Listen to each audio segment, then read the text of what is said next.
Hello, and welcome to the fourth session of our Delta Green game, playing a scenario called Sign of the Judgment, written by someone called Jin Cardassian, and it's based on the True Detective TV series Season 1, with Delta Green uh, interrupting the investigation partway through, or inserting themselves in the investigation partway through. I am Andy, I'm your handler. Let me introduce you to my players. Let's start with Dennis. There, I am indeed Dennis. Today I will be playing William Busy Buffia, also known as Agent Brass. He's well aware that you shouldn't judge a book by its cover, but I think he's just about to do that. Based on what happened at the end of last session. Yep, Mhm. that makes sense. And then Millie. Hello, that's me. I'm Millie. My agent. I realise I haven't got my character sheet up, so she is Agent Bismuth, sometimes called Sarah, sometimes called something else. Loves books, and does judge them by the cover, but still reads them anyway. Okay. And lastly, Rob. Hi, I'm Rob. I'm playing Skip Phoenix, also known as Agent Vermillion, and I can spell book. Right. Okay. So let's have a quick recap where you are. So it's late on the 4th of May. You are at Cole's, Rustin Cole's house, where you've had long conversations with the police detective first thing this morning, so it's late on the 4th. Then you spent a long time at Rustin Cole's storage unit, going through all of the bits of evidence that he had gathered there in what essentially he's turned a storage unit into a sort of investigators, conspiracy theorist investigators paradise. And then you've then gone to his house, where you found, if you remember, he'd set up some was it rock salt shotgun shell or something like that to guard the Mhm. door, and then you found various things in his house, some stuff hidden in the floorboards, under the floorboards, um, uh, which included, I'm just remembering what was in there, some ammunition, some barbiturate pills not in his name, um, a smartphone with the battery removed, and a brochure for Lakeview Baptist Church, for their upcoming performance of The Wizard of Oz. And you realise that Stephanie Cordish, the most recent victim, um, was in this printing, is down to play Dorothy. Undoubtedly, as she died a couple of weeks ago, she won't be doing that now, but she was about to take part in that. And then you also found some receipts from the Kaliesku, I'm not pronouncing that correctly, parish library in Lake Charles. And it appears that Rustin Cole went there 4 times over the last, 5 visits over the last 4 weeks. Apologies. And then lastly, you also found, or rather Agent Brass found, this, well, it's not a very big book, but which is possibly what gave it away. Had a different dust cover for a different book on it. And you found, did that pop up, that Mhm. image? Yep. Um, and Agent Brass looked at it and saw the front cover of some quite old looking book. Would probably be, based on the thickness of it, a bit of an exaggeration. Um, it's more thickness of a sort of a thick pamphlet, but then it says on the front that it's a play, so maybe it's a script for a play or something. And you became momentarily transfixed on the symbol at the bottom, of the image, but you made your sand check. So as a correction, I took a point of sand off last time, but that was a mistake. It should have been no sand loss for succeeding in the sand roll. So, Right. what do you wish to do? Well, I know we were talking about tomorrow. We're going to go to the library because aren't we in that area and we have rooms or something nearby or near the library? Yep, that's in Lake Charles, and you've got I think your motel is in Lake Charles. So, but I can't remember whether we were like, let's steal all Cole's stuff to see if that spooks him and where he goes, or we don't want to steal all Cole's stuff because that could spook him and then we won't know where I can't remember which side of that line we fell on. We decided to not. That was in the storage locker. Oh right, yeah. Yep. You haven't had that discussion about this That's place. fair. Okay. The other thing you were thinking on his, you had some information about a meet that Cole had been going to. Yeah. We had some emails. We saw some emails about that, didn't we? Yeah. And that was the other location you were talking about going, just as I didn't play for a couple of weeks. Just a reminder that was something to get. I would just say one thing. Agent Bismuth, please make me an alertness check. Oh, okay. That's not my forte. Nope. Agent Vermillion, you automatically spot this. Agent Bismuth, you don't. I don't. No, I drastically don't.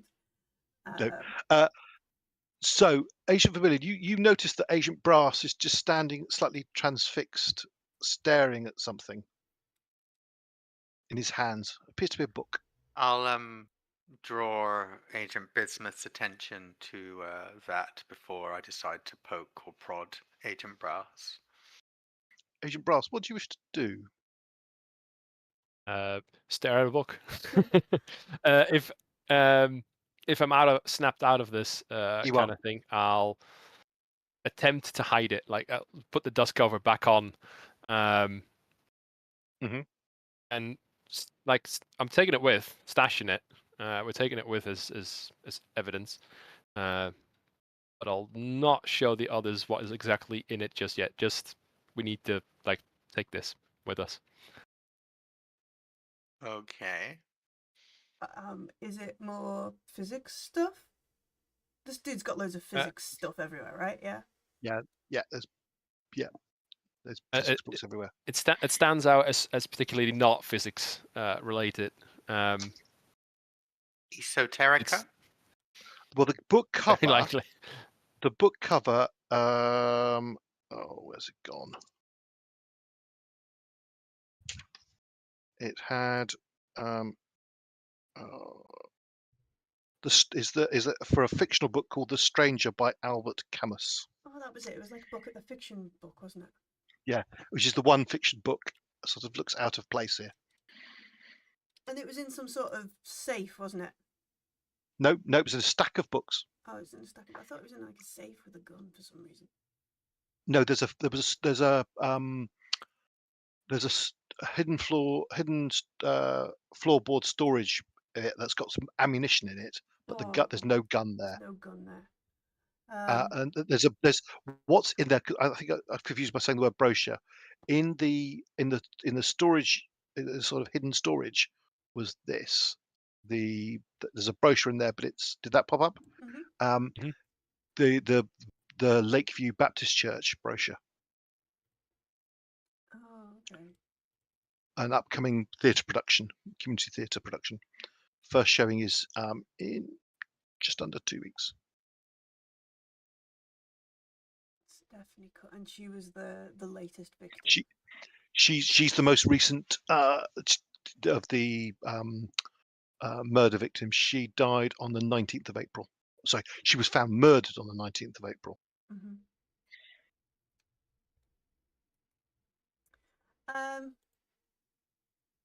So what? Just Agent Brass, you said you put the dust cover back on. So the other two of you witnessed this.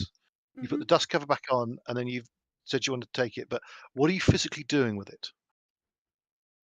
Just that, I'll hold it in my hand if I have to. If I don't have a bag or anything, I will carry this thing Well, out. I'm sure you've got some kind of bag you can stick it in. Yes, that's absolutely fine.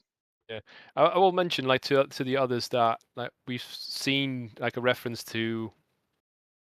There was big old yellow king, wasn't there? Mentioned on the wall in the. I don't know if it was in the York, but there was definitely some sort of reference to it in somebody's journal, someone's. Also, wasn't it written large on the Cole's storage unit? Yeah. Yeah. It was on Here. the Yeah, wall. Carcosa and- scars, yeah. Yeah, And it was then the original thing that tipped like Delta Green off for us to even go here. This is another one of those pieces of that puzzle. Something related to the King in Yellow. I don't think it now, but things like these can be dangerous. So we'll take it with. It's not good to leave it here, but should we need investigate, should we run into a dead end and we need to look any further, we will have it with us to consult it should we need to. But let's hope we don't. So the second thing I've just popped up is the writing in Dora Lane. She's the second victim 17 years ago in her diary of the Yellow King. Dennis, please can you mark on Agent Brass's character sheet that you have a copy of the King in Yellow? Sure. Okay. Right. It's now I mean, you spent quite a bit of time. I think by now it's dark. And it's probably about 9 o'clock at night, something like that. Yeah, it had to have been late because we wanted the noise of the bar to obscure us fumbling around. Yeah. Exactly. Do you wish to do anything else tonight? You were took out going the Calico. Sorry, I can't pronounce this place correctly. The public library is open tomorrow. It will be shut by now. Yeah. So there was a thought about going to this house. Sorry, not house. It's a house. I'm trying to remember what the lead is. Is it a meet point? Oh, where think Cole so. went to maybe meet with someone. I don't know if Yeah. going late at night with no idea of what is a good idea. No, I don't. No, that's not. No, that's a nope. Yeah, I wonder whether we go back to our hotels and commence making a conspiracy board is optimal. Sure. That's always a good answer. I think so. We'll have a good conspiracy board. I'll get the yellow twine, the red twine. Yeah. So Cole was supposed to meet someone identified as Jacob Marlowe in St. Martinville on May the 3rd, so yesterday at 12 o'clock lunchtime. Yeah, that's where we thought he was That's where the we were barman told. Yeah, said he was going. I wonder whether it's better to wait till tomorrow and then we can either Brass or Vermillion can make some surreptitious phone calls and be like, "Have you arrested anybody for drunk and disorderly?" Because he's not a sober chap, is he? No. Have you arrested anybody weird who looks like this? You know, just as one care in the community law enforcement officer to another, could we maybe come and collect him just to keep his pension clear? You know, that sort of corrupt cop stuff. Right, because the other bit you had going through. So, hang on a sec. This is. And then I'm sure there was something like Vermillion asked the FBI to look at something for him. I sent them off to pick up the other book. Well, that was it, yeah. That had... Yeah. You sorry, I'm just trying to remember if you've found something out. So you have an address of a house in St. Martinville from the Tuttle Ministry's financial records. I just pop the handout out up to you. There are regular monthly payments to a bank account, and the payments seem to suggest mortgage payments, the amount of them and the frequency of them, but doesn't appear to be a name of where that is. But it's a bank account at a branch in St. Martinville. Okay, that sounds like somewhere we should go to. Mm-hmm. Anon. Mm-hmm. So yeah, I think we're going. Well, you. I think we're leaving here at 9ish. Like we're not rooting Yeah. around in this place anymore. We're heading back to wherever Okay. our motel is. So you're gonna head back to the motel. Okay, that's fine. Right. And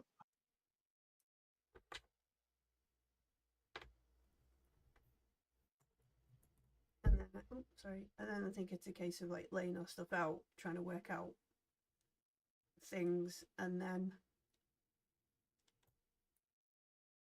dividing and conquering, or safety in numbers, or something.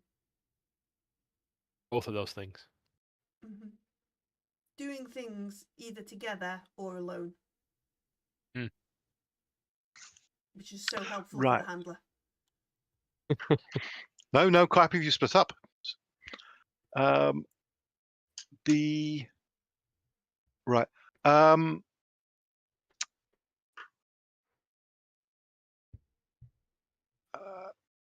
think it's Agent Vermillion that has a massive bureaucracy skill, isn't it? And accounting, yes, it's you. With the bank account details, you could. I mean, your skills are high enough. You don't need to make any checks, but just with some time and probably access to your own FBI computer, you could trace down where that bank account, who that belongs to, an address and stuff like that.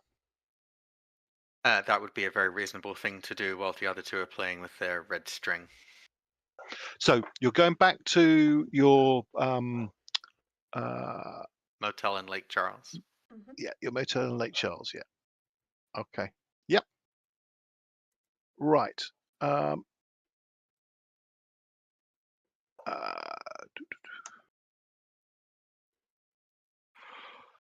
Is there? So, what was the thing you sent? You gave to Agent Oculus? It was something scientific to investigate, wasn't it? Wasn't it the tox screens? Yeah. That was it. Yeah, the unusual substance in it was. Mm-hmm. Right. Okay. Yes, the old blood. Yeah, it was this. The old blood work of the Laura Lange and Rhiannon Oliver cases. It lists all the full results of the mass spectrometry with many circled numbers and hand sketched chemical formulae. On the top of the pile there are a couple of post-it notes that say Ellie Records and Tom Moulton New Connection. Now,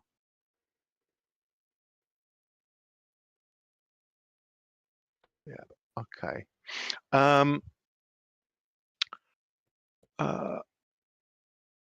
You've got some time now. I mean, you're back to Lake Charles by. I mean, you probably grab some food on the way. You're back in your motel by, let's say 10 o'clock. What do you want to spend time doing? Are you crashing out and getting some sleep, ready for an early start the following morning? Do you want to work late into the night doing things? You've got time now to do some further investigation using tracing down names, tracing down bank account numbers, other things. Is there anything you particularly want to do? Yeah, so that's what I'll be playing at, the tracking down the mortgage payment account and the pay and so on. Anything else you want to trace down in a similar way? And that is Agent Vermillion as well. You can do more than that one thing. I can multitask. You can multitask, yes.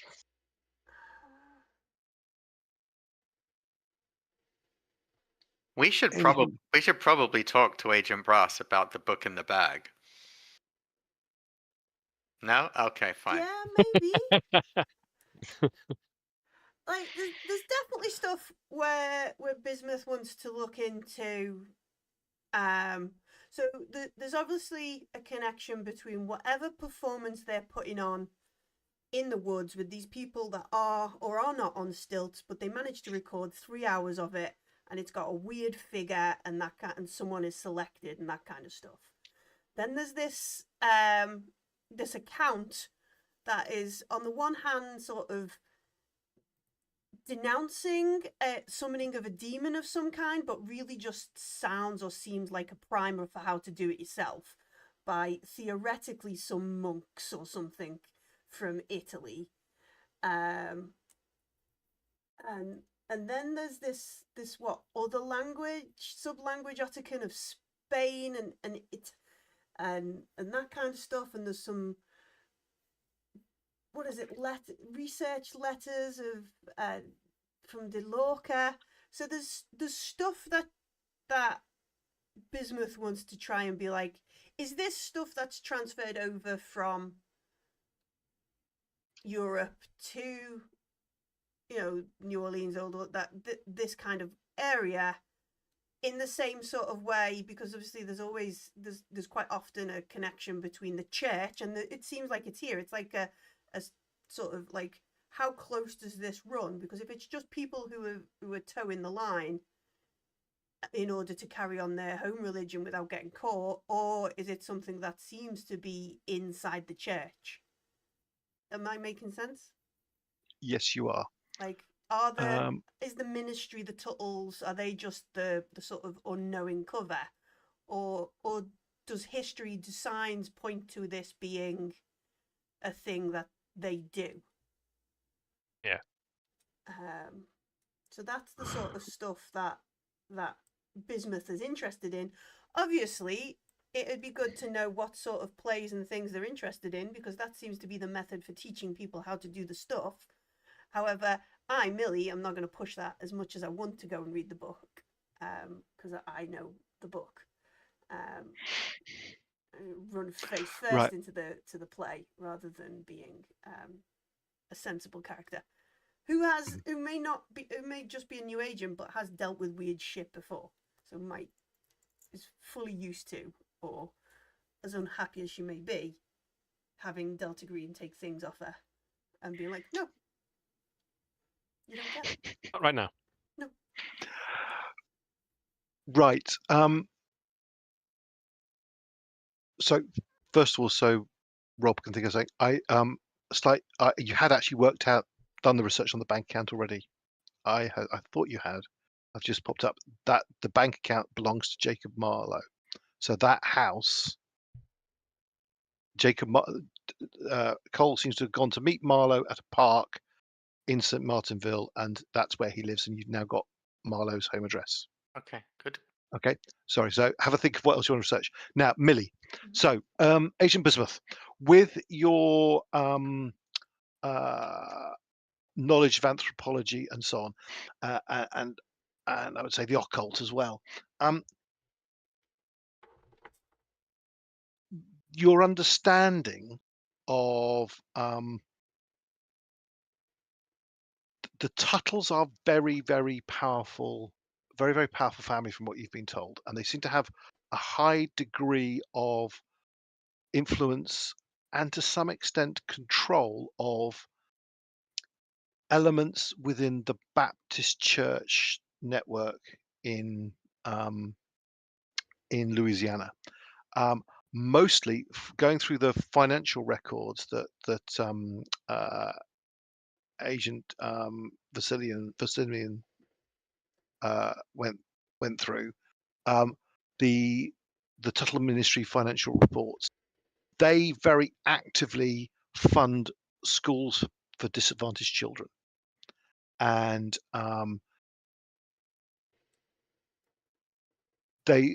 so they're very much using that, and it's quite a publicized thing. It's something they do as a sign of their charitable donations and so on. And it's something that so the two main figures.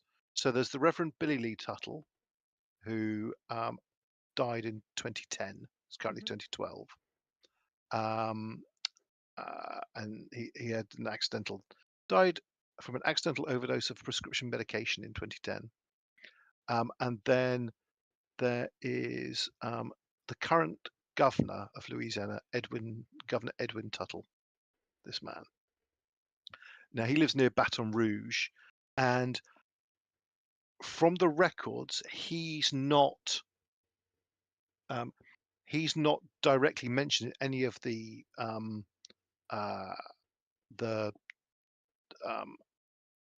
Tuttle Ministries financial report, apart from he is is the right word, governor of the program. He's a sort of there are various people who have overseeing authority of it, but it's his family's money, so there isn't that much oversight as such. Okay. As to your questions about coming across with with sort of people from Europe and so on, I mean that definitely seems to fit with the strange Octagon language, a ritual that bears some resemblance to a Cathar ritual. So there's definitely some old world links there. Yes, your surmise is pretty solid. Obviously, that'll take some time and some, I don't know, hysterical moments where we gesticulate at bits of paper and string. So, by all means, everybody else go out for a chocolate bar. Well, the others can be doing some research as well. What do you want to research? I think I'd like to perform a little bit of a background on this fellow we might be meeting tomorrow. That old Rustin Cole was going to meet. His name escapes me just a second. Jacob Marlowe. Yes. Right. So how are you going to do that? Are you well? Are you using sorry? Using your sort of are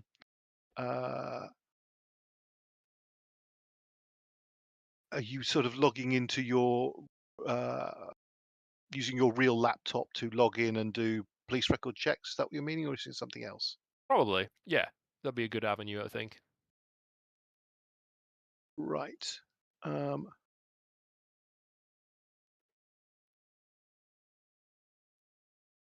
Jacob Marlowe has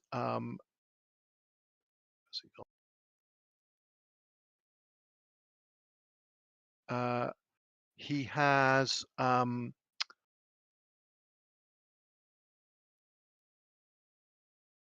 he has no serious criminal record. There's he appears to have had a couple of speeding tickets, but that's about it. And he appears to be fairly clean, so he's not really much of a presence in the in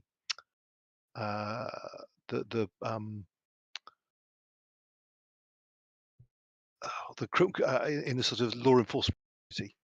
Not much record there. Anything on like local newspapers? Has he mentioned anywhere? Has he done anything of note? Anything along those avenues? Is he employed somewhere of note, or? Right, that would be a bureaucracy check. What is your bureaucracy skill? I believe I have some. Yeah, 40. Yeah, 40 is not automatic. Please make me a bureaucracy check. Right. Well, he's doing that. What is Agent Vermillion doing, please? Like, I'd like to. I'm presuming. What year are we? 2012. NCIC existed then, right? The US equivalent of the PNC. Yes, I would assume so. Yes. Okay, so I want to search through NCIC of people over 6'6" tall with scars, predominant scars on their faces. And enter it into the search engine, and it goes bing bang boo, and that. And to see if they, to see if anyone matching the description of, say, the Giant. Kelly Reader said in 2002 he was there with the Ladus in 1995. Scars and his face ? So any of those kind of, because they'll have predominant features and things like that marked on their profile. Okay. So I'd like Are to. you? Yeah. Go on. Sorry, Cam. Please, am I? Are you filtering this to exclude dead people? No, but I'll filter it in the locality of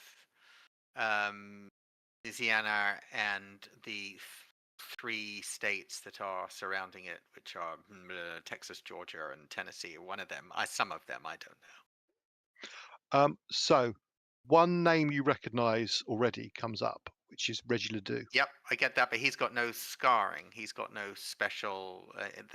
It wouldn't be on his. True. He has a spiral brand on his back. Does it flag that? It lists all of his tattoos, and I mean it's an extensive list, and it does list a spiral, but a spiral tattoo. Yeah. Yeah. And anything more on the one who could possibly be the one that goes under the sobriquet the Giant?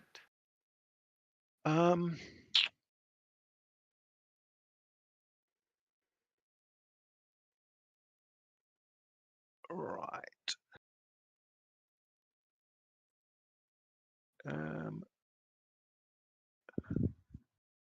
What's your criminology skill? It's massive, isn't it? It may not be, actually. That might be not my thing. So I have to. No, you're 70. Oh, it is my thing. Right.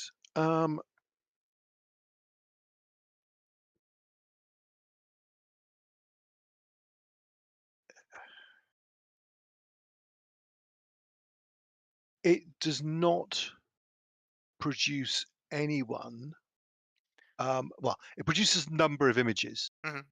There are some big men with scars, but it doesn't produce anyone with a name that raises any link to anything that any names you've come across so far. Okay, and I just, whilst it's running through that, just any references in the press or on the police database of the green-eared spaghetti monster? No, that there is no reference to that.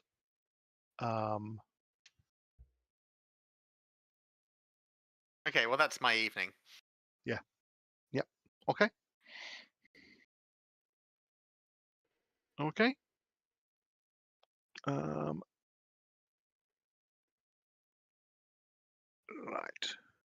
I think we'll then move. Anything else you want to do that night? Nope, not me. Wasn't there a role for Dennis? Or did I get confused? Wasn't he supposed to make I did. Yes. a bureaucracy role? Which has succeeded. Hey. That was my brain is going. That was remind me, what were you looking at? They're trying to dig up this guy we're meeting tomorrow. Oh, right. Sorry. Yes. So, apologies. Yeah. So, going away from criminal records and looking at more other records. So, you find his employment records, and he seems to be a bit of a drifter, done various jobs. But you note 2 of them in particular. He worked for a a school in Eunice from 1985 to 1992 called a school called the Righteous Path, part of the Wellspring program, which is one of the Tuttle's ministries.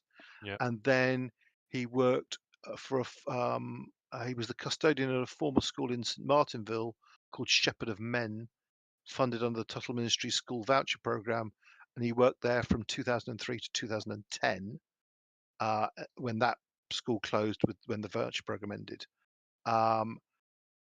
You also, because you have his address and so on, you find his voter records, and he apparently lives there with two other men, and based on their names and ages, you would assume they are his sons. Um, he now is age 55 and listed as retired. You also get a picture of him. I was just going to ask that. Did that pop up? Mm-hmm. Yep. Think of them all though. So he worked for the Tuttle family's schools, and his home is getting paid for by the Tuttles, by all looks of things. Yeah. And this Wellspring program keeps sort of flicking up into our sort of viewpoint. Well, this links to what Agent Bismuth was looking at. This is how the Tuttles are influencing religious things by because they're doing all this good in the community by educating and bringing back to the light and bringing back to being productive members of society all these wayward children, and they are also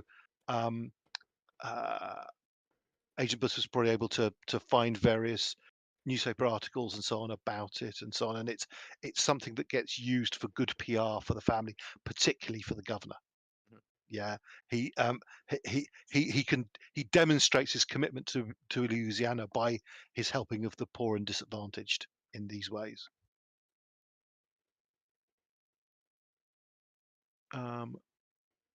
Employed between 85 and 92, and then again from 03 to 10, but nothing in between 92 and 03.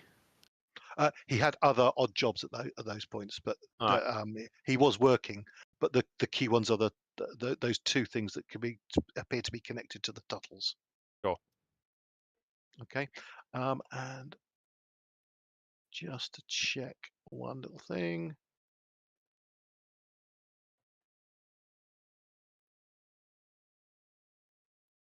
So he appears to be retired for 2 years, but the Tuttle Ministries are still paying for the mortgage payments on his house currently.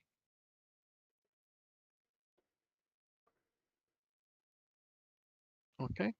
Did can I find out if Rianne Oliver went to the Righteous Path school place thing? So the or indeed Annie and all of the victims, did any of them go to the school? that proves to be slightly problematic, because that would not be publicly listed information. The Tuttle Ministry, they are financial records only. They have no lists of pupils. So not even like a publicly published yearbook or anything. That's not in the Tuttle. That's not in the financial records that Cole had gathered. That is something that you might be able to access something like that in a library. Interestingly. Okay. Well, I'll finish making a conspiracy board, and then I'll put it away in case anybody breaks into my hotel room while I'm not here tomorrow, and then I'll go to bed. Well, it's more the risk of the cleaner coming in. Well, yeah, but I'm thinking in secret agent mode, not like practical agent mode. Certainly. Right. Okay. The following morning, you gather, and is your intention to go to the library? Is that your first thing? Yes. Cool.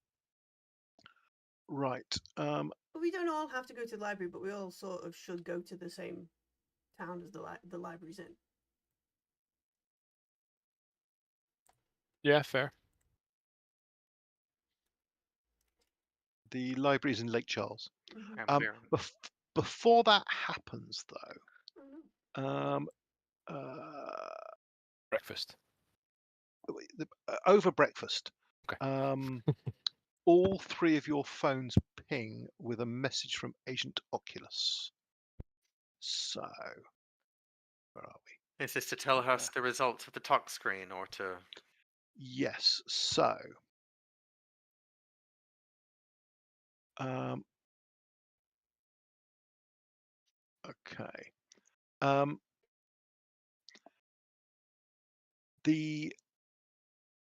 Okay. So, going through it, the expert that she has sent the information to agrees that there is an extra substance in there that has not been identified. Sorry. No, Was your question? were they able to? Were they able to identify it? She has been searching through records. It's clear from the tone of the messages she's pulled an all-nighter on this, and they have not been able to identify what this substance is. They have, however, she's been able to find a previous encountering of the same substance, which was an Interpol report of a drug bust in Malaysia in 1948. It found a substance alongside opium that appears to match the compound that Cole identified. Interrogation of the traffickers, and all she's got to go on is the actual reports, and she sends you the reports, but this is a summary of it. Interrogation of the traffickers revealed it came from a yellow flower grown in the highlands of Southeast Asia by people called the tuko, who used it to flavour meat. British intelligence assumed control of the investigation, and the remaining details are classified, and she does not have those details. Oh. So there's another little. What's it doing here? Flavoring meat. So that's what the locals were using it for. Yeah. At the very least, we've got a definite, like, no, we've got a secret drug here angle. Mm-hmm. But yeah, it helps her cover a little bit, I suppose. I mean, that's weird. Yeah. Very weird. All the way from 48. And Malaysia. In Malaysia.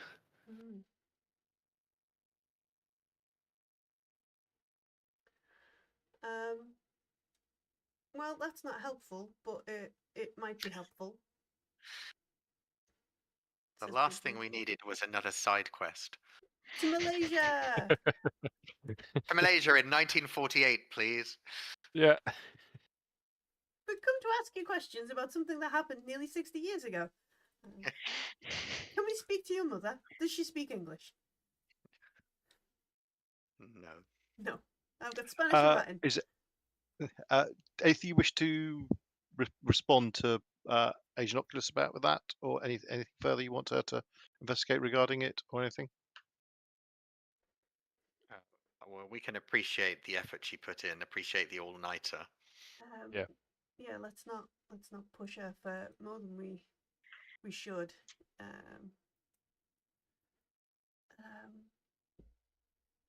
To the library.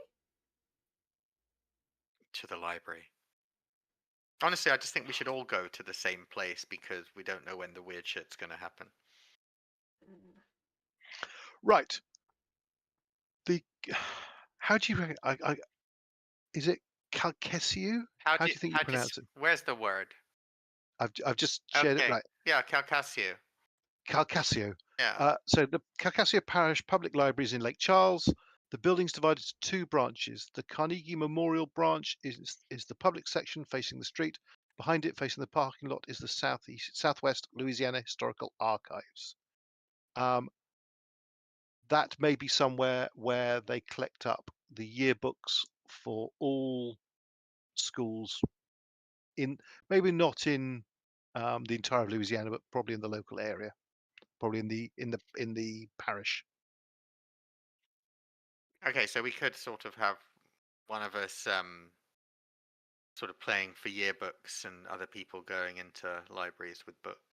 Mm-hmm. I'm happy to toddle off and look at yearbooks. Okay. Now, as you walk in the front door, all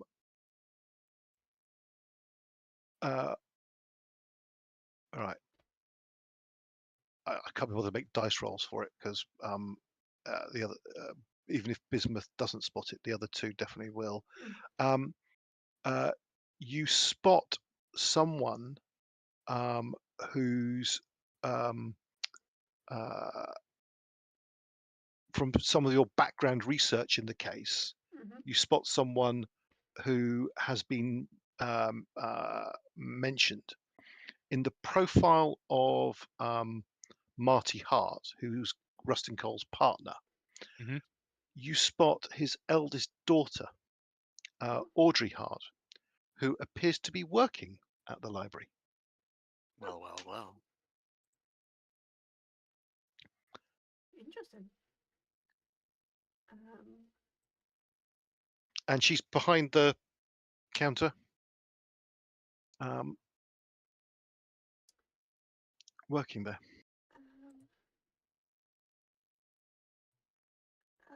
Did the picture of Audrey pop up? It It did. did. Yep, superb. Not to be suspicious, but like she looks blonde enough and young enough to be on a victim list. I'm just looking at the Stephanie Cordish was a blonde. Rianne Oliver was blonde.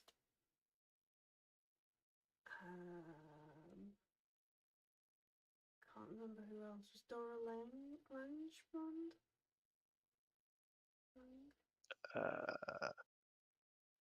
But yeah, I don't know.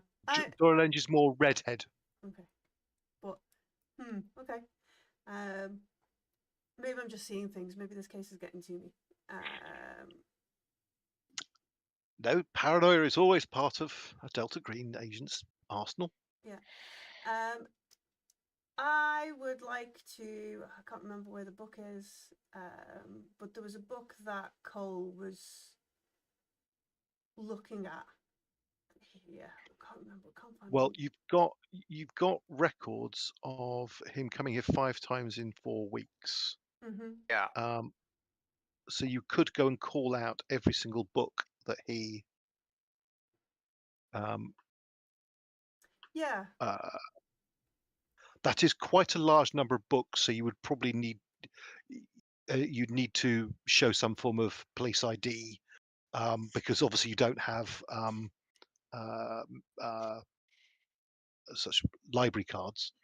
Could we use or engage with Audrey to have her help us with this to get a general demeanor, see if she's vaguely aware of the importance of anything we're doing? Yeah, so you gauge her to get all the list, all the books that this individual that Rustin Cole gathered. Yeah, yeah, it's had. Okay. What are your human scores? The worst, I don't think. 80. 30. No. What's 70. Okay, 80. so yeah, I mean, I won't bother to make Agent Bismuth roll it unless you want to, Millie. The other two is automatic. No, I will just stand at the back and let them. She's very friendly, very compliant. Starts noting down the list, and you've got the physical slips that you took, didn't you? Yeah, you took them with you. And she starts noting down, and as she starts noting them down, you can see that she's sort of, there's a sort of a look of on her face of this is a bit weird, and but she doesn't say anything. It's almost like she's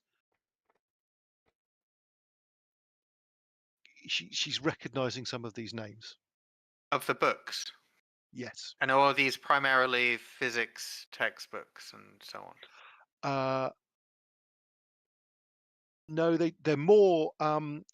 She takes you through to the historical archives. It's mostly stuff from the historical archives is what she's digging out, because these are books that you cannot remove. You can only access to read. And he removed them? No. He didn't. Okay. No, but what you've got is his slips of him requesting access. Okay. Is she just putting two and two together and recognizing and realizing that it was Cole previously that checked these out? You think?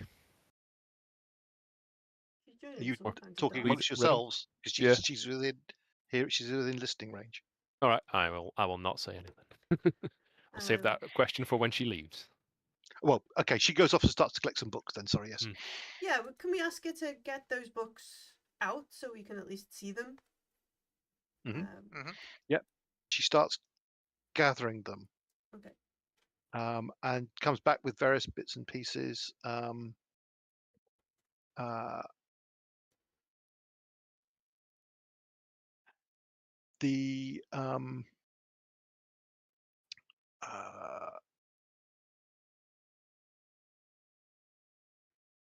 Flicking through them, I mean, there's lots of books here. There's some of the ones on physics and stuff that comes from the main library.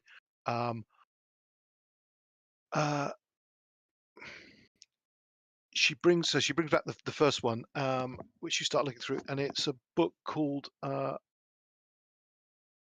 Mound Builders and Myth Makers.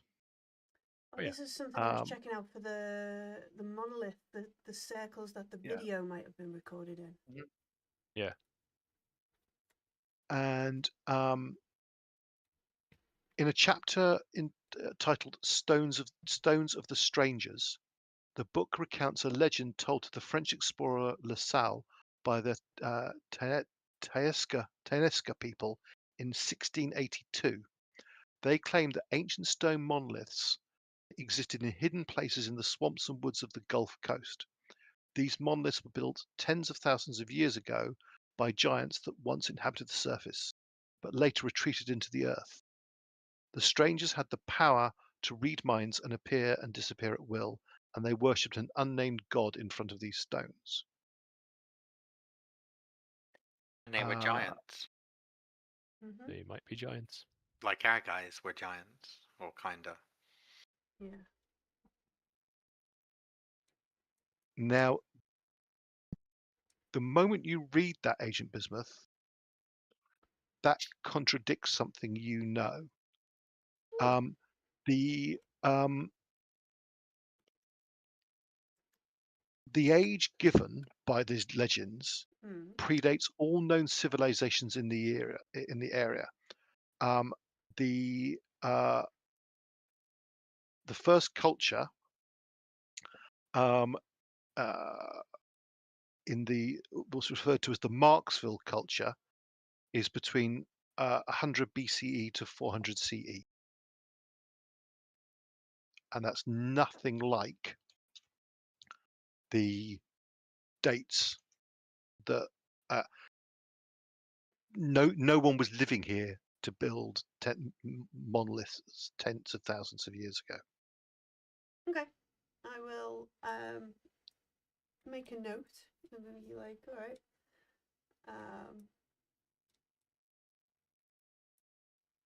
That's wrong.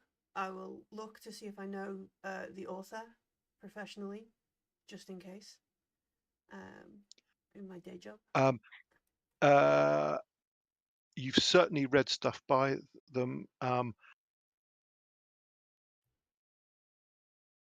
it does seem to be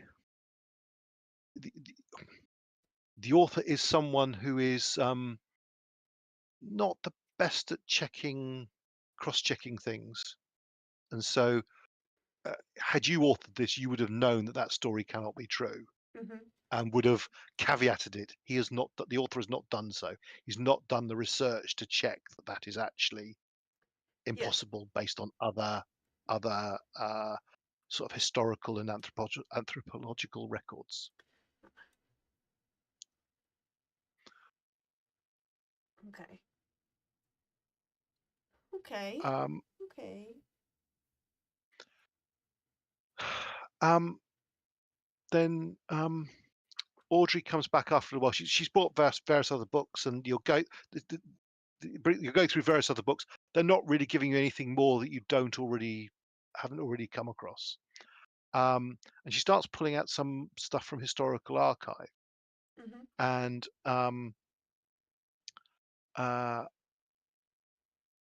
she comes back with she's now wearing white gloves, and she Ooh. brings you each a set of white gloves.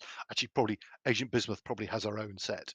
White gloves. Gloves are not good for paper preservation. It removes tactile feedback, so you can more easily rip the paper. The oils and Oh, things from right. your So fingers are not good. So I will be like, fine, but you should probably look into your preservation better. okay.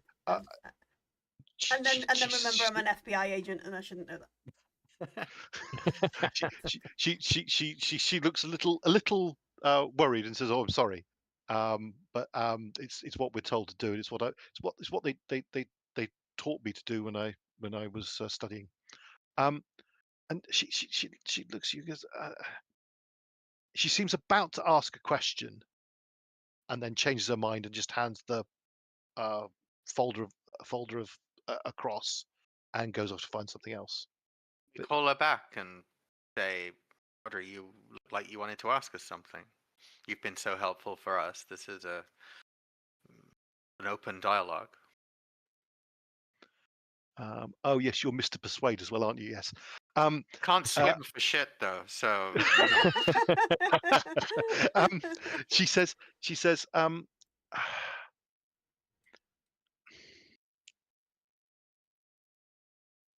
can I be slightly presumptive? Can you're telling me things off a receipt? Can I look at that receipt, please? of course. And she looks at the receipts, and so I thought so. I wrote these receipts. You're looking at the same books as Rusty. Sorry, Rustin Cole here. He's my dad's old partner, and he came in a few weeks ago to get these books. That's why it's sort of a bit of deja vu to me, pulling out a lot of the same books. How was he when you saw him? He didn't seem to really recognize me, to be honest. Did you try and engage with him?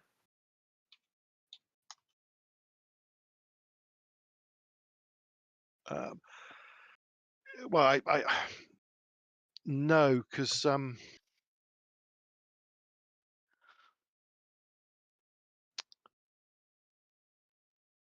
no, she was about to say something, but definitely didn't say something. Oh, go on, go on. You can trust us. We're the FBI.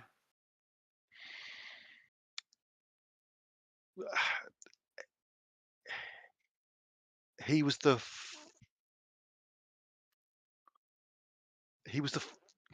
final reason that my parents' marriage broke down. Mm.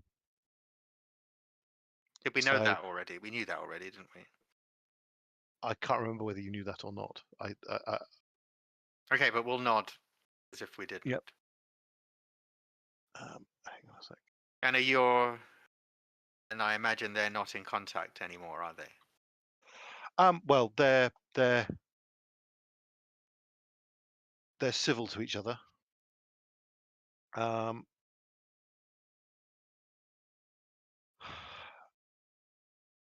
My dad doesn't really see much of us anymore, but I mean, I still talk to my mum, at least twice a week. But Where's your dad now? he's a private detective now. What, in New Orleans? In Louisiana, rather. Yes, yes. I can't remember where. I know she will because I'm say looking at the thing, but it's in. He's listed as having it in Lafayette. Lafayette. Sorry, yes. I couldn't remember exactly where. Sorry, yes.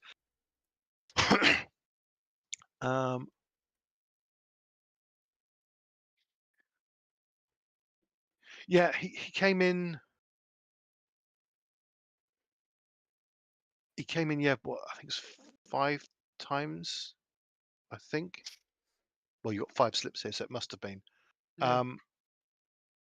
And he spoke to me on the first time, and I don't think he recognised who I was, because it would have been very awkward if he had. You don't think He he was looked just really. being? You don't think he was just being polite? He looked. Well, when he was my dad's partner, I was a kid. I mean, a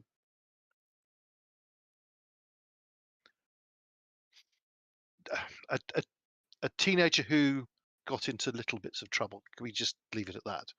And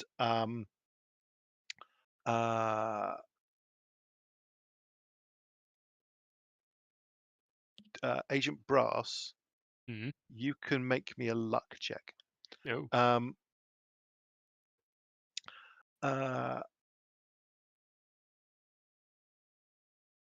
But then Not lucky. another time, okay, another time he was in. I think it was the second time. One of my colleagues was serving. She started looking at the things and puts them in sequential order. Yes, it was yes. One of my colleagues was helping him, but I overheard him mentioning to her that he was seeing a play at a local church. Wasn't Wizard of Oz, was it? I think it might have been. I don't remember for certain. It's unusual for him because he's not really a fan of Amdram, as far as you can remember. Absolutely not. I mean, it was I mean, forget the Amdram bit. Him going to a church is a bit of a. He was certainly not a God-fearing man. Maybe he is now. He looked. I mean, he looked in quite a bad state then. I mean,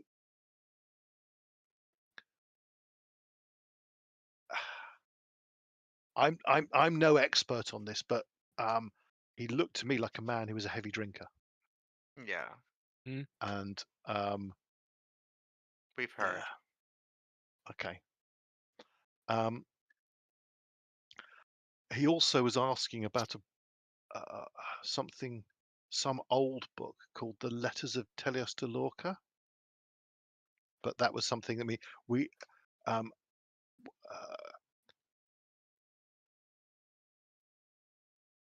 one of my colleagues, we helped search, and we managed to find the name. As a book, it exists, but it's certainly not anywhere in the library system.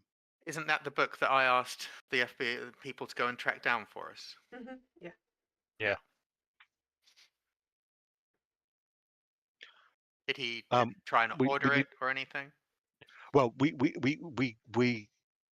he was asking whether there was a copy somewhere in the library system he could request was sent here or something like that. And though we could find out it exists as a book, the Louisiana library system library network has never owned a copy. I see. So we weren't able to help him with that.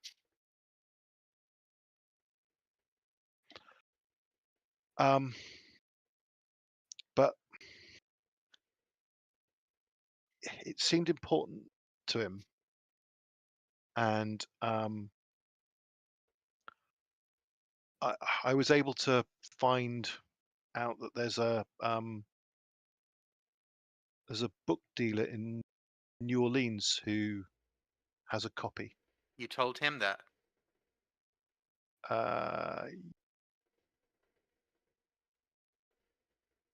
I haven't seen him since I found it, so I haven't actually told him that.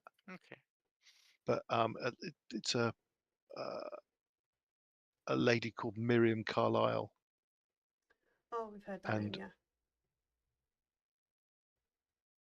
I don't say that out loud. I'm just saying that for Rob and Dennis. Mm-hmm. Mm-hmm.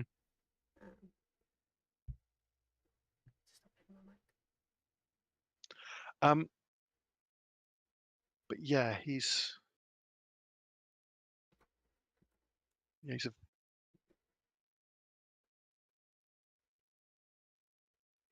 he was always a very driven man when I met him as a kid, as a teenager, and I think even more so now. Yeah, driven is a very very kind way of putting that.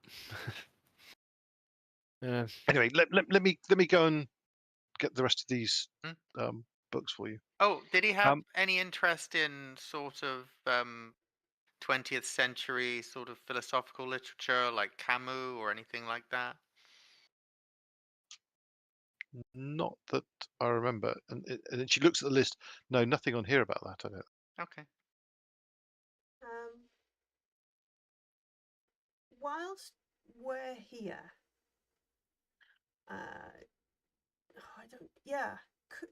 could you find me the oldest European atlas you've got? Specifically, yes, like for the Italy region. Okay. Yes. And the south of France. Yeah. Yeah. Yeah. Okay. Yeah, certainly. I'll go and do that. Do you want me to finish getting the rest of these things first, or do the atlas? Oh no, the atlas is like lower down. These things we'd like to look at first. Okay. Okay. GM point. Rob, you just said something about you asked the FBI about that. To locate that book and deliver it to us. The FBI. Oh, right. Was it the FBI? We asked Oculus to arrange it. Yes, we asked Delta Green to arrange it. Okay, right. Okay, so we'll come back to that in a sec. Okay. I'd forgotten that as a GM, as a handler. Sorry, handler. So I shall come back to that one in a minute. Right. She's just given you a folder. Opening it up, it's actually and according to the covers on it, it's from the historical archive section. It's a series of letters by a man named Terry Landry to his distant relatives written between 1859 and 1861. He was a neighbor of the Tuttle family in Baton Rouge. Going through it, the letters describe the Tuttles as a genteel and morally upright family of devout Baptists, controversial for their staunch adherence to temperance and abolition. However, it comments on their odd behavior and eccentricities. The male heads of the family often gathered at Josiah Tuttle's mansion at odd hours of the night for meetings. They claim that these are readings and discussions of scripture. They are also known to collect rare books from European auction houses, supposedly they're antiquarians. Okay. If our young librarian is not around, I will suggest. It doesn't sound like they're reading. It sounds like perhaps they're reenacting or doing other, spirals. Yeah. Mm-hmm.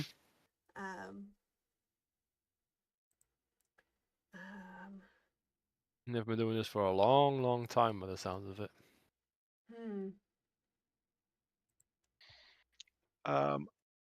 At that point, Audrey comes back with another folder from the historical archives, which she hands across to you, and says, I think that's the last of everything that I had on the list. I'll go and find that map for you now. Thank you. Amazing. And you open this, and this is a diary, handwritten diary from written by someone called Eliza Harquist, and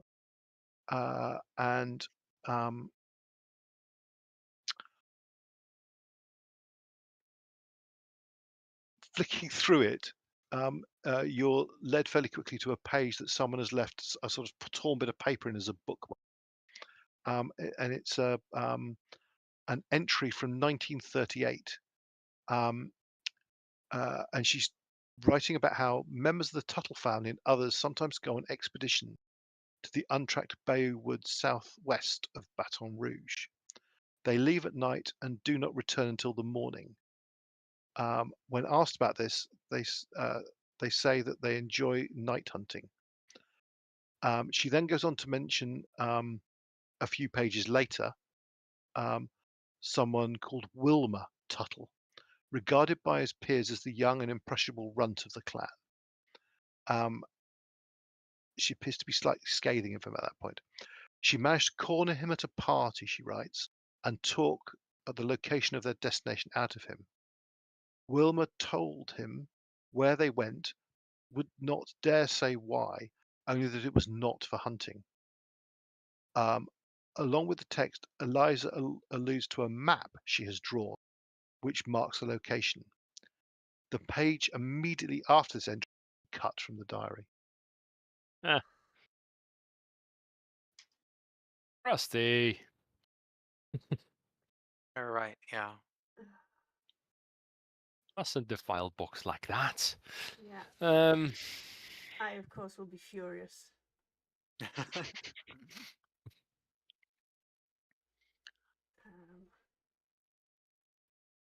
So that's somewhere else on. Well, we speak to Rustin. We should add that to our Things. list. Things he has done wrong. Yeah. And So- does he have it on him still? Yeah, is this what? Because we didn't find anything like that in his house. Nope. No. Is that where Not he's, in is the that house where he's or- gone next? Then he's gone for this meeting. He's picked up the book, and then he's gone off to wherever this location Yeah. is. Like he's on Might be because he's not come back, has he? he's on a road trip. So either he's dead or he's on on a road trip. Yeah. Or arrested. He could be arrested. Yeah. On this map that we have on Roll20, the Yep. southwestern uncharted Bayou forests, uncharted, are they sort of southeast of Lake Charles? Is it all this coastal Bayou's like a swampy bit, isn't it? Yeah. So the untracked Bayou Woods southwest of Baton Rouge. There's Red Stick. So Baton Rouge is here. Can you see the map? All right. Oh, so it's sort of here-ish. Mm-hmm. Yes. And that Agent Bofra will know that is there literally are no roads in there. That is navigable by boat.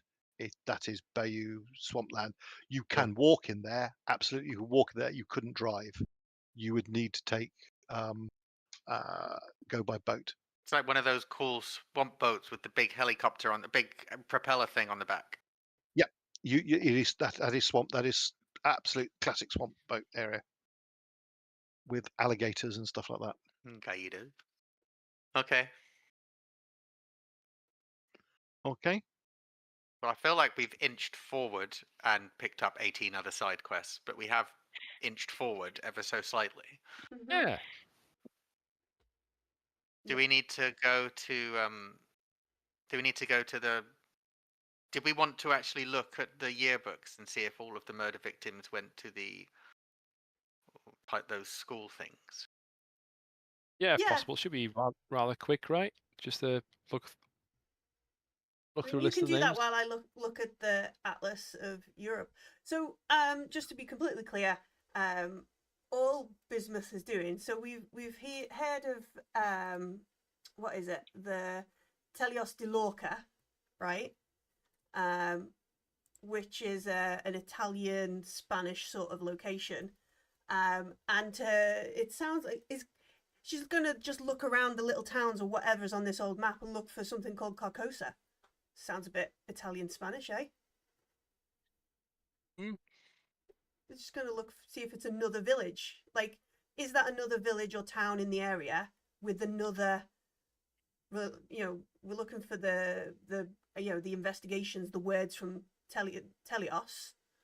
Did this heretical place also have Carcosa? And is that something the Tuttles have hidden? Is that why he's written it on the wall? Is that why it's in the girl's diary? Because we've seen it at least 2 or 3 times, and it sounds like a place. So she comes back with once again she's got her white gloves on. Comes back with an old map, and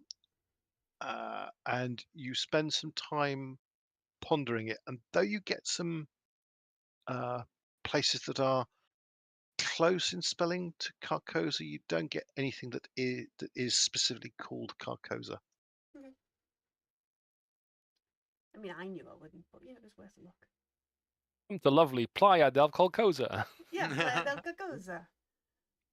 It's to die for. You'll keep coming back again and again Yeah. and again. You wonder why you're still here. You wonder why you don't want to leave, but yeah, don't worry about it. Right. Now going through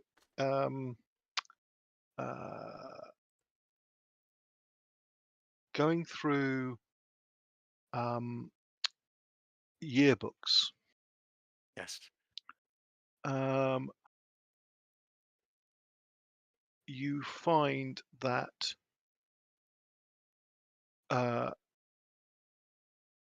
not only did Rhiann Oliver hang on a sec. Rhiann Oliver, let me get this right. Rhiann Oliver, Kelly Reader, who's the, sorry, I just need to check this. Let me get this right. Hang on a sec. Sorry.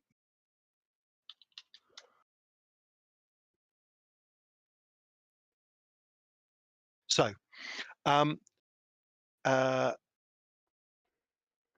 Rhiann Oliver, Kelly Reader, who was the girl who was found, young woman who was found at the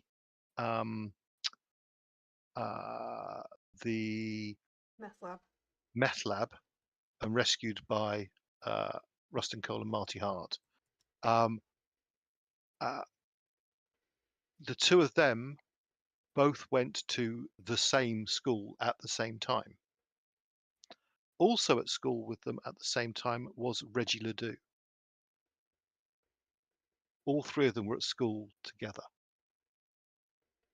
And it was one of the Tuttles schools.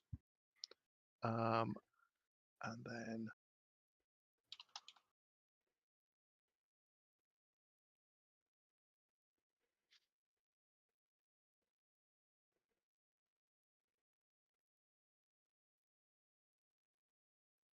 Dora Lane did not go there. No. But you have already established that Dora Lange, her ex-husband is Charlie Lange. Yeah. And which is this guy. Yep. And he you have discovered, I believe, that Charlie Lange was a cellmate of Reggie Ledoux. Yeah. So that's your connection there. Now, Stephanie Cordish.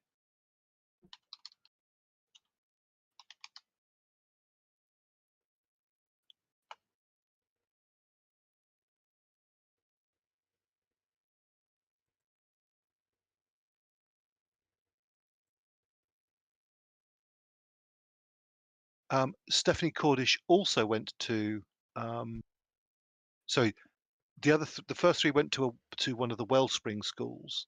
Stephanie Cordish went to whatever the current one is called now.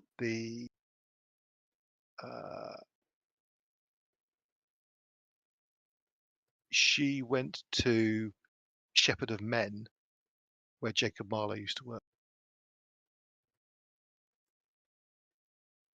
Okay.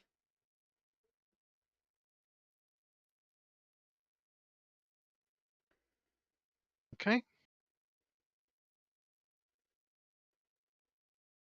This feels like it's been a long morning of reading books and looking at paper and making small notes.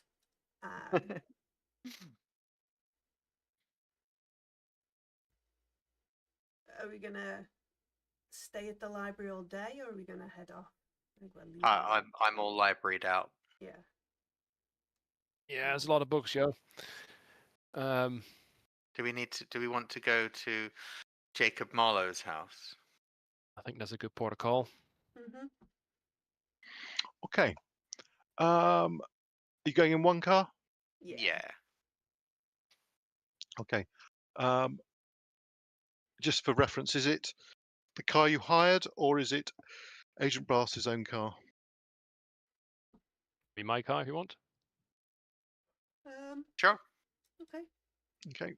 I mean, it feels silly to hire a car and then not use it, but sure. Yeah.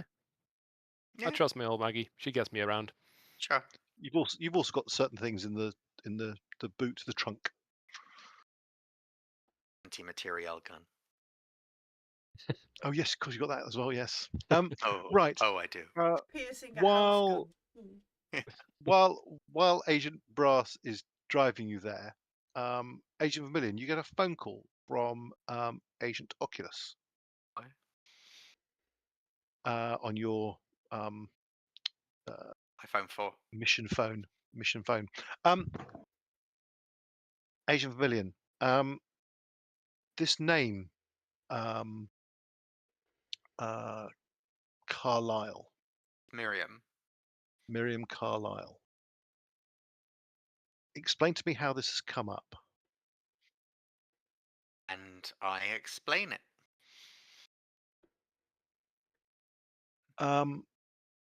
So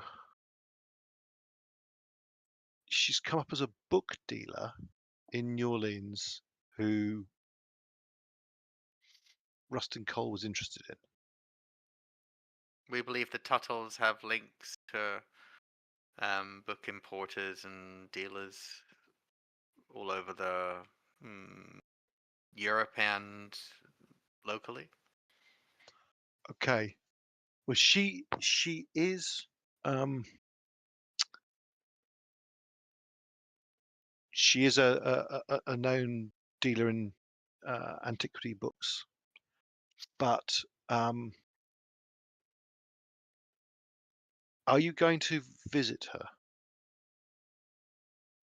Wasn't a plan, but if you're recommending we do, No, I'm recommending you don't. then we shall not. If you decide to go and visit her, please inform me first. She is known to Delta Green. Understood. As an ally or not? No, not as an ally. Then Ooh. we shall tread lightly. That would be wise. So, I to gauge from this that you're unable to acquire the book. I'm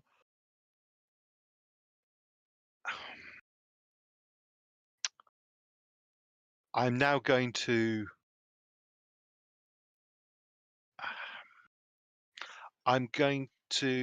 contact her and inquire about the book myself. But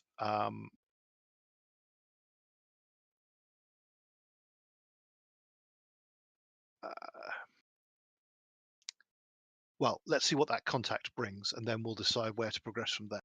Thank you. Appreciate this book is particularly important, is it? Millie, Bismuth, is this book particularly important? lady?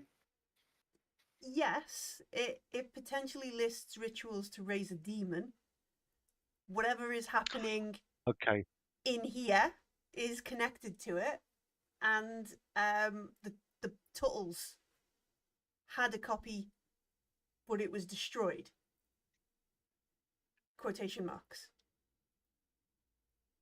Okay. Okay. So this is potentially a book that may have unnatural elements in it that needs to be removed from circulation. So Yes. Exactly. I will see if we can buy it.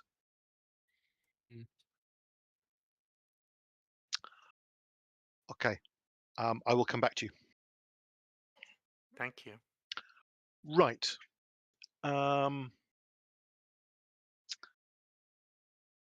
You then drive to St. Martinville, which is Ping. Sunny and scenic. Yes. Yeah. So you go past the green box. Did you want to stop there on the way? Just pick up some things to explode things. No. We're loaded for bear. Yeah, we're good. Okay, fair enough. Right, and you drive to his address now. Bear with me a sec.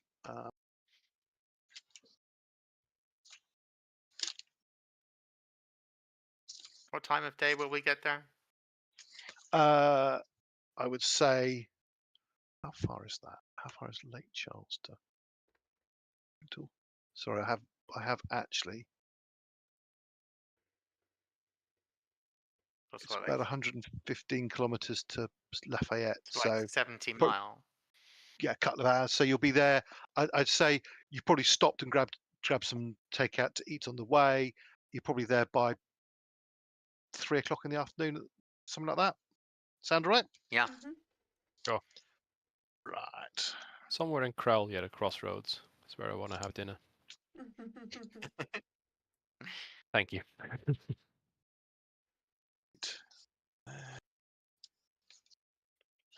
Can we drive past the house before we stop? Just sort of a slow Yep, drive by. certainly. The home is a single-story freestanding dwelling with a brick facade broken by rotting window frames. There are no other buildings within 300 meters. A rusted swing set creaks in the front yard, and there are thick woods out back. There are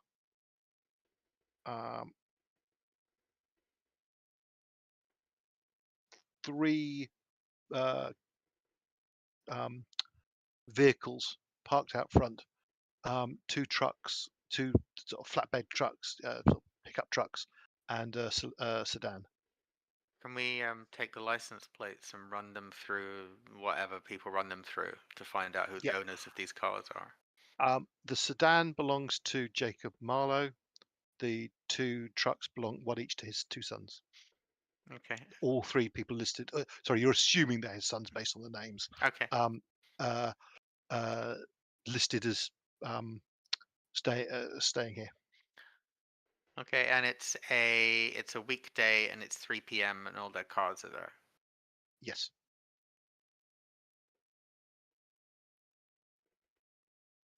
Sorry, is it a hashtag? So we're now on. I said weekday, but let me just double check. It's Saturday. All right. Okay.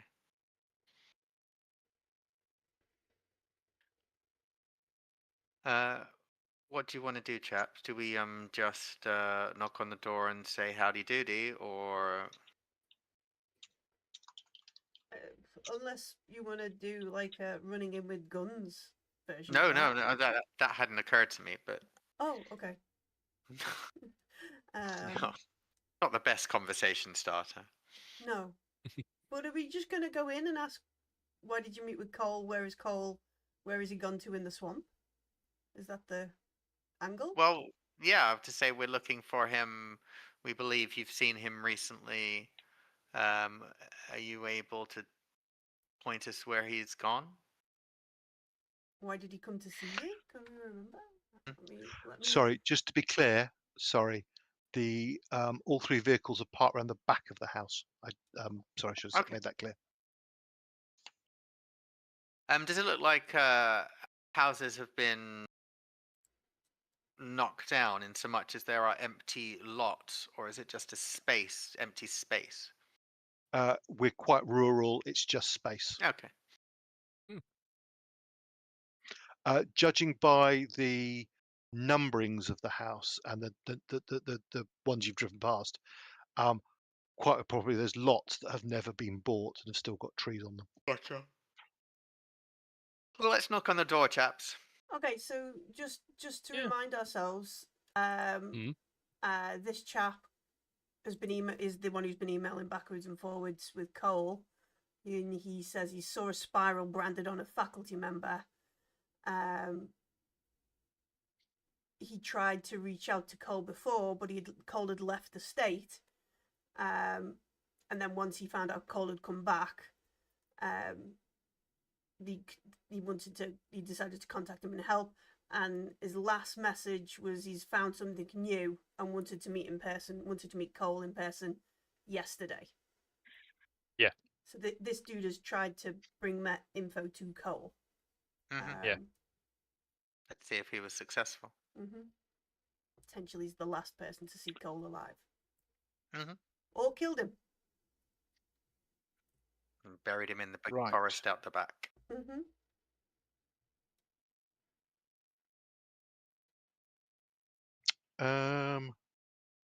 Right.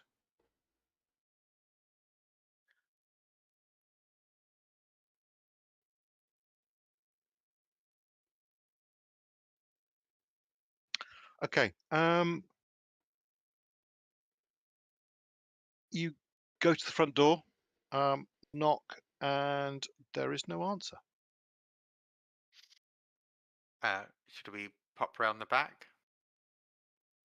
Yeah, look through a window, see if there's any activity. As we're going to the back.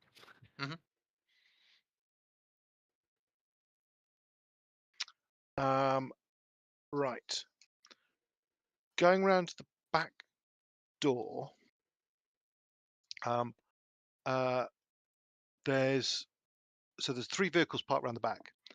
The back door, you notice two things. First of all, so beside the back door, there are some steps going down to a basement door, which is quite common for the area.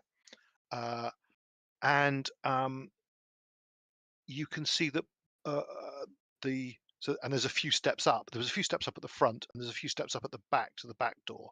So even though it's a basement, it's not fully below ground. Yeah, and there's a window beside a basement window beside the stairs down to the back to the basement door. It appears to have been broken. It's something that will instantly and as you approach, you can see that there are two dead bodies in the stairs. So someone has there are two dead bodies lying right at the base of the stairs by the basement door. Oops. Are they middle-aged man or younger men? They you recognize their faces from the various records you look at. These appear to be the two men who live here, who are not Jacob Marlowe. They're two men in their late 20s.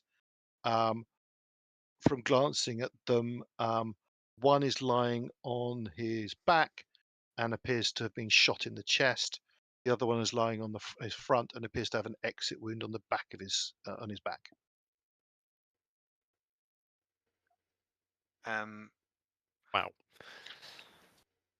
What was the ammunition in the box in Cole's home? .40 Smith & Wesson. Are there any shell casings around? No. Looking hang on a sec.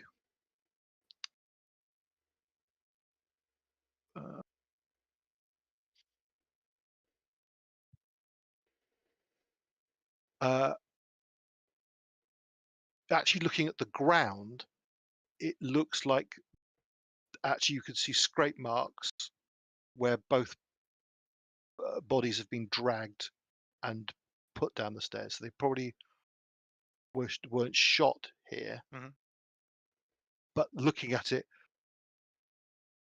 and where the drag marks go, and then as you start to search around a bit, you find a few blood splatters and so on. Based on your experience of murder scenes for two of you, it would look like they were shot through the window that is now broken as they were approaching the back of the house. Wow. And Someone laid an ambush. So is the glass, the broken glass, is the glass on the outside? The broken glass is on the outside. Correct. So someone was in the basement. Yeah. And shot the two of them, yes.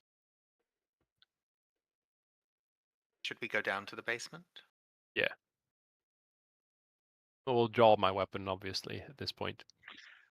Sorry, are you touching the bodies? Are you clambering over the bodies? I mean, ideally, we not. don't want to move them. Yeah. So if we can sort of skip over them. Okay. The basement is unlocked. This is a comparatively small and clean room. So you've got, as well as the stairs down, there's an internal wooden staircase that leads up into the house. The walls are concrete, and then judging by it's only actually the really one window, which is the one that's been shot through, and it's probably looking at it, it's also technically a fire escape. The basement is empty except for a woodworking bench, pile of timber, and a series of cardboard boxes stacked in a corner. There's no cigarette ends, drink cans, smells of urine of anyone who stood there for a long time waiting for these people. No, there are also no shell cases. Okay. I don't know enough about guns. Right, Rob doesn't. Do all handguns? They don't leave shell casings, do they? No, they do. They do. Yeah. Okay. This implies that I mean, it's a Someone's very cleared up. yeah. You do get weapons that are called caseless weapons that don't have shell cases, Mhm. but those are normally rifles and military Gotcha. grade stuff. Okay. The only other thing though, which you Agent Vermillion would definitely know, is that only semi-automatic pistols would eject a case. A revolver wouldn't eject it. You just fire off your normally 6 shots, and then you've got to empty them. Yeah. So, but there's the implication is if someone was using an automatic, then they've picked up the spent cases. And without doing an autopsy, are we able to see if the holes are big or little? As in, was it a 22 or a, 44 or something? Right. Or an anti-material rifle. It's definitely not an anti-material rifle. Shotgun filled with rock salt. Yeah. Right. Do you have any forensic skills? Or medicine? Medicine or forensics? No. Naught? And no. I've got some forensics. I got 50 30. forensics. Yeah, I got 30 forensics. Right, so 30 you can roll it, 50 is actually automatic. Okay, goody. well, seeing as I haven't rolled a dice. Go on, yeah. Alright. F for forensics. Oh, you get a bit confused, but I'm not vicious for the fumble. Right. No, I rolled the a luck 5. was a fumble. The Millie Oh. rolled a 5. The luck was sorry. It was 5. Oh, sorry, I've misread the dice roller. So you may tick that. So right, okay, between the two of you, you're both in agreement. Studying the bodies, they both appear to have been shot in the front, as they must theoretically have been approaching the back of the building. Only one has an exit wound. The other one still appears to have the bullet in him. It doesn't appear to have exited. They've been pretty accurately shot and gone down and killed with one shot each. So it would indicate a fairly good shot. It's a fairly standard size pistol bullet. Could well be a .40 Smith & Wesson. It's not something as small as a 22 or as big as a 44 Magnum. But there are other calibers it could be, but it certainly could be the same ammunition you found in Cole's place. You would also put the time of death at some time on May 3rd. So that 2 days ago. A couple of days ago, yeah. Yeah, which is the day that Cole was supposed to meet. He wasn't supposed to come to the house, though. They were supposed to meet in a park. No, he wasn't. Well, yeah. I'm just going to add that to the... So has Cole leaned on someone to find out where he's lived? Like, do me a favour, he owes me money, give me his new address, sort of thing. Yeah. Maybe. Is someone else entirely or somebody looking to Yeah, clean up a loose end or something? The Tuttles have worked out he's the guy's talking to Cole and just decided to murk the whole family. Yeah. Except Jacob's car is still here. He could be dead upstairs. We haven't been in the he could be in the house, couldn't he? Yeah, we should rule that out. So, I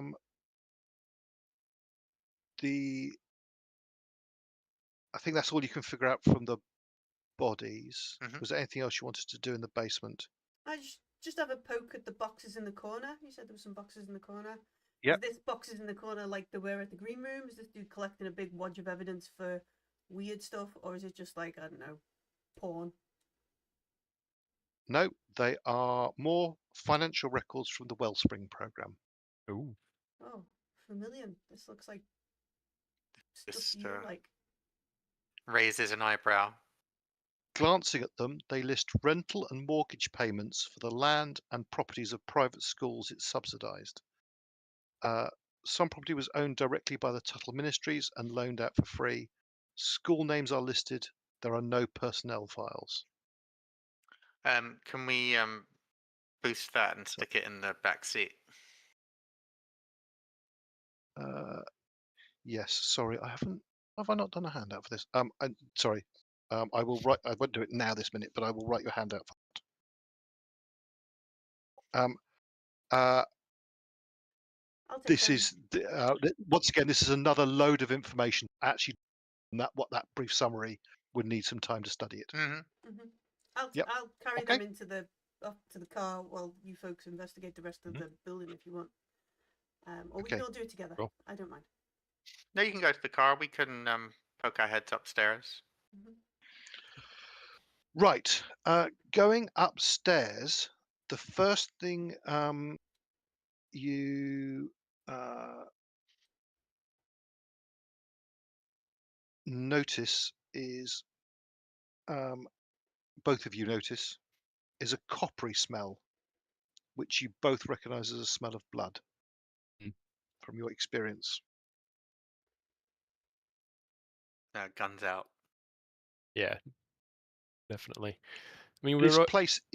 Sorry.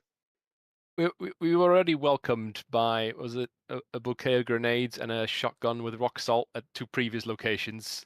Brass is careful.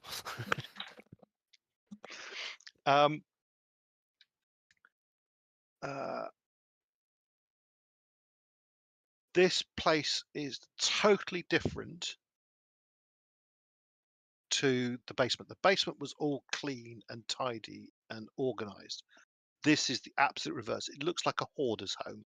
It smells of must, and then there's also that scent of blood as well. There are stacks of the furniture is old. There are stacks of magazines piled waist high everywhere, and there are wooden cabinets full of photos and religious iconography. A cross hangs over the entrance to the kitchen next to a picture of Jesus.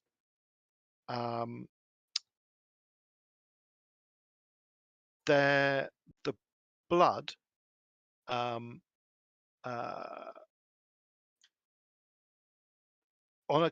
you find a kitchen chair, and it appears that there are blood splatters around it, which once again, you've both got good criminology skills, don't you? From your knowledge of crime scenes, you would say someone has been either beaten up here, or because of the placement of the chair sort of away from the table, possibly someone was tied up in the chair and tortured. Yeah.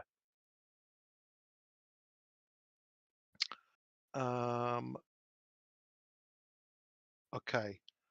There, as I say, the place is a real mess, and there are the stairs to an upper floor, but on this floor you've essentially got a kitchen diner, a downstairs toilet, and a sitting room. Can I just pop down to the two dead chaps and can just check if they had phones on them? Yes, they both had phones. They've not been removed. Okay. If you bump into me and I'm carrying some of these boxes out, I have put the bulletproof vest we found on. That's my whole MO for going to the car. Excellent. We just thought you were being helpful. No, Love that's it. just like, Love it. fucking hell. There are also, when you check them for phones, you also find that each of them has, in sort of tucked in waistbands, has a pistol each. Mm-hmm. Yeah, they were surprised. My point. But they were armed as well. Yeah, that's not hugely unusual, though, is it? Tucking it in a waistband is a bit. Okay, it's a bit gangster. Yeah. Yeah, a bit unnecessary. So my line of thinking is this: that how we catch criminals nowadays is we just find out where their phone is and find which mast it's pinging off.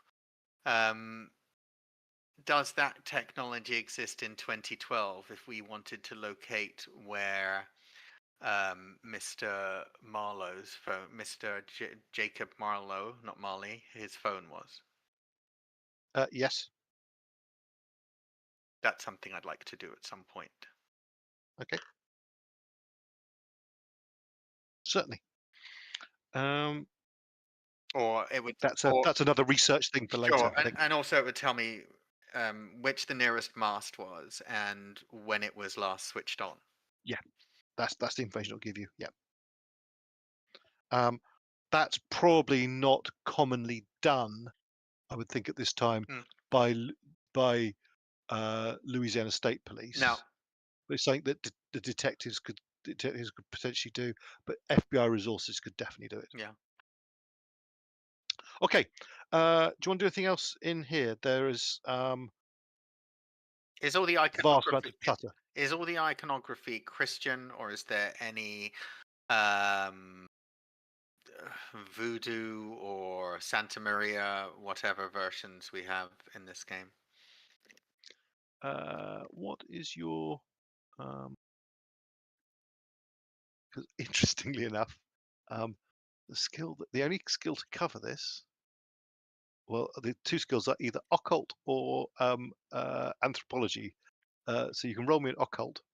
I've got 0 anthropology and I have 10 occult. So you can have a roll. I failed. Fail. So as far as you can see, it all looks Christian. This being described as a hoarder's place. Can I have just a quick cursory glance through the piles, see if anything catches our eye?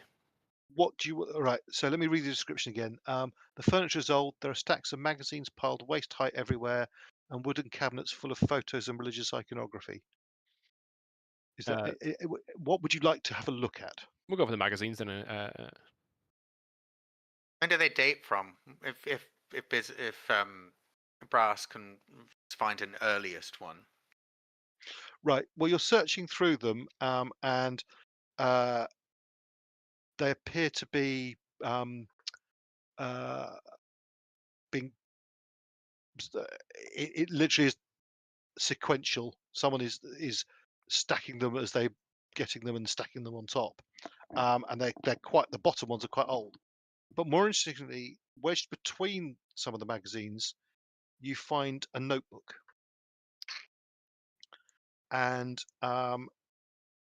just glancing at it, it appears to be someone tracking Rustin Cole's movements over the last year and a half.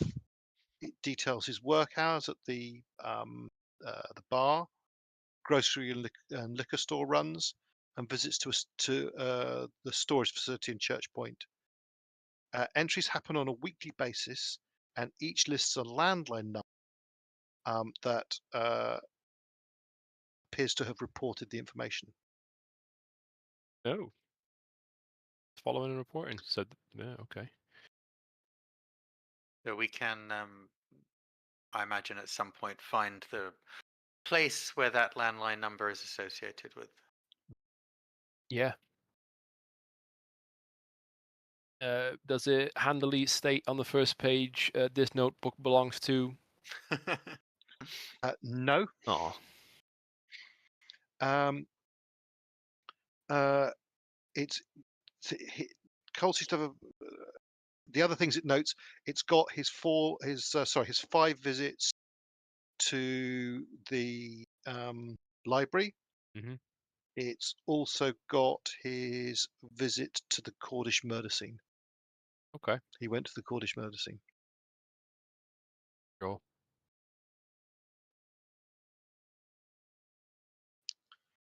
There seem to be 2 landline numbers. Most of the reports are from one.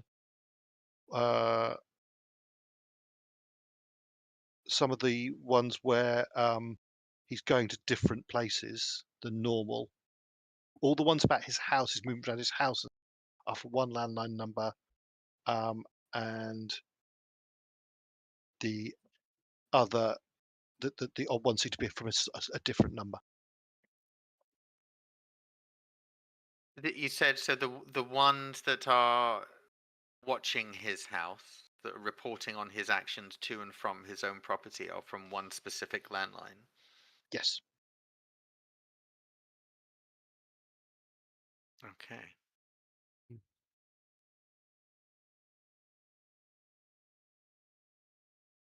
Should we at some point let someone know that there's some dead guys here? Well, technically, you are currently interfering with the crime scene. Nah, we're not here.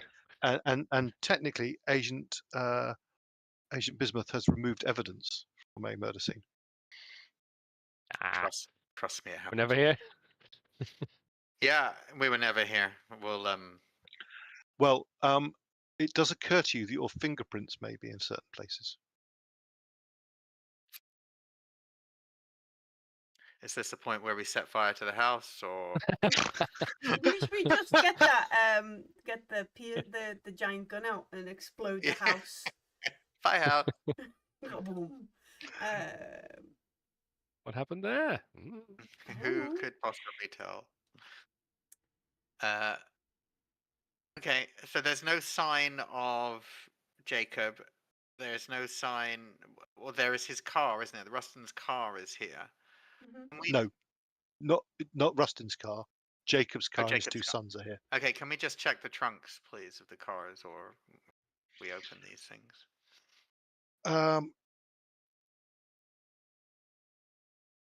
Yeah, you go and you can find on the 2 dead bodies, you find a set of car keys each for each of the trucks, and then on the windowsill in the kitchen, you find a set of car keys for the sedan. None of them, well, only the sedan's got a trunk you can't look in easily. Aren't they? But the sedan, there's nothing untoward in the back of that. While doing this, however, you do notice that there do appear to be a relatively fresh set of tyre tracks going out onto the road, separate to these 3 vehicles.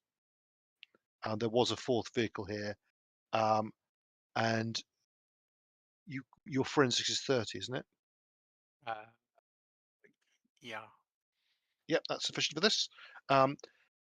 The size and spacing of the tyres and the space between them, that would suggest a pickup truck. And did Rustin have a pickup truck? Yes. Assuming there were no 3-point turns done in the road, what direction does it look like that truck was entered the road going? Good question. Hang on a sec. I need to look at something. Rustin. Bear with me a second. Met So him go at the on, Millie. Met him at the park. Brought him back. Got some information or beat him up for the location of something, and then dragged him off with him. Who knows? Tied him up. Went downstairs to look for it. His sons came. The sons came home. Shot them. Took Jacob. That feels like quite a lot. North to St. Martinville. And we're in St. Martinville, right? Or on the outskirts? Sorry. North towards Lafayette. Okay. Sorry, is what I meant to say. North from St. Oh, Martinville. gotcha. Right. It's actually gone 11. I've just realised the time. Yeah, it has. Is there any last checking you want to do in the house? No. It's more to Agent Brass because you've got some time while the other 2 are doing things, because it takes Agent Bismuth a bit of time to move the boxes, and Agent Vermillion is doing things outside. Is there any more searching you want to do inside the house? Probably, since the 2 don't match up, do they? Like you mentioned, there's a hoarder's paradise up here, and there's a borderline clean room downstairs. Downstairs is also quite small compared to the room up. So I was very D&D, but I would like to look for a secret room. Anything like hidden beneath, but we've already found something hidden beneath floorboards, so something like that, something hidden. Right. What's your search skill? Quite good, I do believe. 80. 80. Right. Searching around, you do not find. I mean, the basement does not cover the full floor footprint of the house. But searching around, you can find nothing either in the house or in the basement that would indicate any kind of secret hidden area. Right. Well, at least I ruled that out. That's all right then. Yeah, just wondering about the sequence of events that played out. While doing that, though, you spot. You're just sort of searching around. You spot that under the couch is a phone. We'll grab that. A mobile phone, a smartphone. Are you digging that out? Oh yeah, grab that. Okay. Opening it up, it's got no security on it. You're able to open it straight away. Sweet. So you have a phone.